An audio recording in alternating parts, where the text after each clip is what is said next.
दोस्तों, स्वागत है आप सभी के स्टेट पीसीएस क्लासेस में और डेली करंट अफेयर के सेशन में। तो आज हम डिस्कस करने वाले हैं 9 मई 2025 के इंपॉर्टेंट क्वेश्चंस को। तो आज का पहला क्वेश्चन है कि दूसरे उन्नत स्टील फ्रिगेट और ब्रह्मोस मिसाइल से लैस INS तमाला का कमीशन समारोह कहाँ होगा। तो ये जो है रूस में होगा। और इसको कहाँ तैनात किया जाएगा, तो इसको अरब सागर में तैनात किया जाएगा INS तमाला को, और ये पाकिस्तान पर नज़र रखेगा। और इसमें ब्रह्मोस मिसाइल लगा हुआ है, जो कि विश्व की सबसे फास्टेस्ट सुपरसोनिक क्रूज मिसाइल है, जिसको भारत और रूस ने मिलकर बनाया था। यह जो है भारत की ब्रह्मपुत्र और रूस की नदी से मिलकर नाम से बना है ब्रह्मोस। तो और अभी देखिए, जितने भी पाकिस्तान ने हमले किए थे उसको नस्ते नाबूद करने के लिए हमारा S-400 सिस्टम ही काम किया, जिससे हम लोग सुरक्षित हैं। और इसको हमने ख़रीदा था 40,000 करोड़ रुपए का, 5 उस समय ख़रीदा था। उस समय पर बहुत इसकी आलोचना भी हुई थी, क्या ज़रूरत है इतना ख़रीदने की, लेकिन भारत सरकार ने समझ लो बहुत अच्छा काम किया था कि आज इसी की वजह से हम लोग सुरक्षित हैं। और इसका नाम क्या दे दिया गया, तो इसका नाम सुदर्शन चक्र दे दिया गया है, ये भी याद रखिएगा।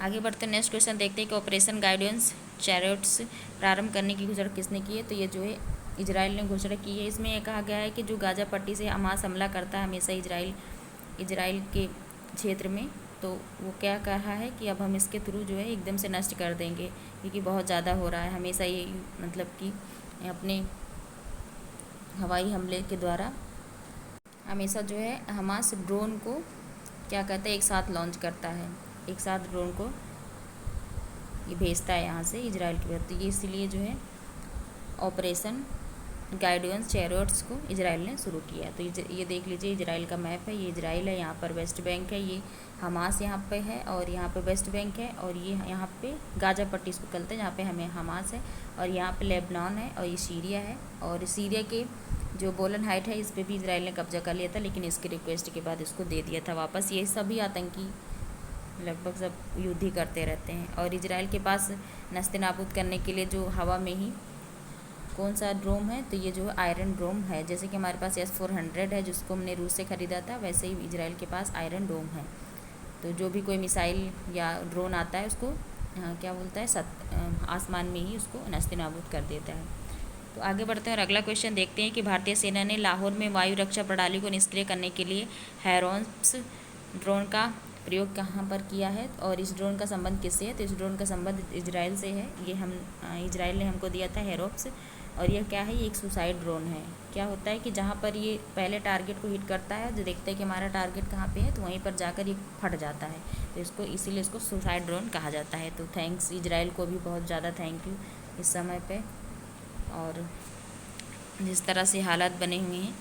और नेक्स्ट क्वेश्चन है कि टेस्ट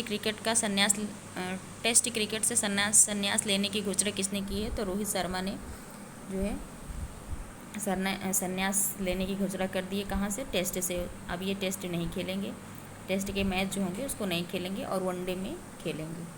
तो ये नेक्स्ट क्वेश्चन देखते हैं कि विश्व रेड क्रॉस दिवस 2025 कब मनाया गया है। तो ये 8 मई को मनाया जाता है। इसी दिन हेनरी डूनेट का बर्थडे होता है, उसी दिन मनाया जाता है। ये कौन थे, तो ये रेड क्रॉस के संस्थापक थे। और 1901 में शांति का पहला नोबेल पुरस्कार जो है रेड क्रॉस संस्था को ही मिला था। और 1901 में शांति का पहला नोबेल पुरस्कार हेनरी डोनेट को मिला था, उसको रेड क्रॉस संस्था को नहीं, हेनरी डोनेट को मिला था।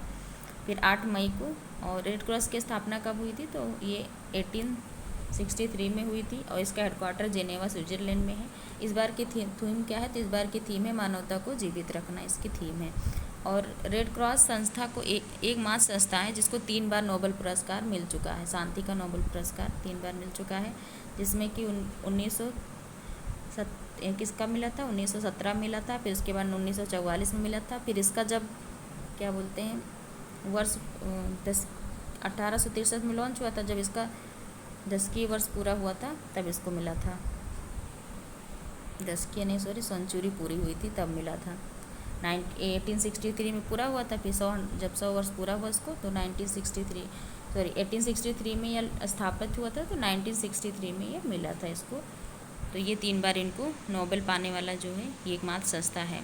संस्था है। उसके बाद 8 मई को ही विश्व थैलेसीमिया दिवस भी मनाया जाता है, ये भी याद रखिएगा। इसमें क्या होता है कि इसमें आरबीसी जो है नहीं बनती है, आरबीसी नहीं बन पाती। इससे क्या होता है, ब्लड जो रेड ब्लड सेल्स होती हैं वो नहीं बन पाती हैं, और इसमें क्या होता है कि ब्लड को बार बार छनवाना पड़ता है। तो ये क्या है, विश्व थैलेसीमिया दिवस भी 8 मई को मनाया जाता है। इसी दिन रेड क्रॉस दिवस भी मनाया जाता है, याद रखिएगा दोनों के बारे में। आगे बढ़ते हैं, अगला क्वेश्चन देखते हैं। चर्चा में संयुक्त राष्ट्र बोटेन पहल का संबंध किससे है? तो ये आतंकवाद के पीड़ितों के लिए सहायता के लिए है ये, और इसकी फुल फॉर्म क्या है बोटेन की? तो इसकी स्थापना victim of terrorism association network, इसकी फुल फॉर्म है इसका। आगे बढ़ते हैं, नेक्स्ट क्वेश्चन देखते हैं। गृह मंत्रालय के एक राष्ट्रव्यापी निर्देश के तहत civil defence mock drill operation अभ्यास कहाँ हुआ है? तो ये जो है बेंगलुरु में हुआ है, और यहीं पे साथ में ऑपरेशन शिवा भी लॉन्च किया, जो कि अमरनाथ यात्रा पर जाने वाले लोगों के लिए सुरक्षा बल है। आगे बढ़ते हैं और अगला क्वेश्चन देखते हैं कि प्रवासी बच्चों को शिक्षित करने के लिए ज्योति योजना किसने प्रारंभ की है? तो केरल सरकार ने जो है प्रारंभ की है। इसमें क्या होगा कि प्रवासी बच्चों का, क्योंकि वो प्रवासी लोग कभी इस राज्य में तो कभी उस राज्य में, तो इसलिए जो है प्रवासी श्रमिकों के बच्चों को शिक्षित करने के लिए 3 से 6 वर्ष के जो बच्चे होते हैं उनके लिए जो है ये लॉन्च किया गया है केरल सरकार के द्वारा। इसमें बच्चों को एजुकेशन दी जाएगी। उसके बाद साथ ही में एक पहल और है जिसको महाराष्ट्र सरकार ने लॉन्च किया था, आदि शक्ति अभियान। किसने लॉन्च किया? महाराष्ट्र ने लॉन्च किया, जिसमें कि महिलाओं को सशक्तिकरण के लिए है। आगे बढ़ते हैं और आज का अगला क्वेश्चन देखते हैं कि स्टाफ सहभागिता पहल नेक्स्ट लीव और supers SBI grade two greater किसने लॉन्च किया? तो SBI बैंक ने लॉन्च किया है इसको। इसमें क्या होगा कि शीर्ष अधिकारी और कर्मचारियों के मध्य बातचीत के लिए कोऑर्डिनेशन करेगा, और उसके बाद इसमें ट्रेनिंग भी दी जाएगी। ग्रेड टू ग्रेटर की तहत इसमें ट्रेनिंग भी दी जाएगी। इसमें क्या होगा कि शीर्ष अधिकारी और कर्मचारी दोनों के बीच में जैसे जो प्रॉब्लम है, वो जो बीच के अधिकारी होंगे, जो मतलब निचले स्तर के, वो शीर्ष अधिकारी को बताएंगे। और साथ ही में ग्राहक मित्र पहल भी SBI ने लॉन्च किया, जिसमें कि स्मार्ट बैंकिंग पहल, इसके थ्रू स्मार्ट बैंकिंग पहल के तहत जो है लोग सेवा ले सकते हैं। अगला क्वेश्चन क्या है आज का, और लास्ट क्वेश्चन है कि चर्चा में रही पांडुलिपियाँ द्रव्य रत्नाकर निघट्टू और द्रव्य नमकारा निघंटू का संबंध किससे है? तो इसका संबंध किससे है? आयुर्वेद से इसका संबंध है। इसमें क्या होगा, पांडुलिपियों को पुनर्जीवित किया जाएगा और डिकोड किया जाएगा, और ऐसा किसने किया? तो आयुष मंत्रालय ने किया है।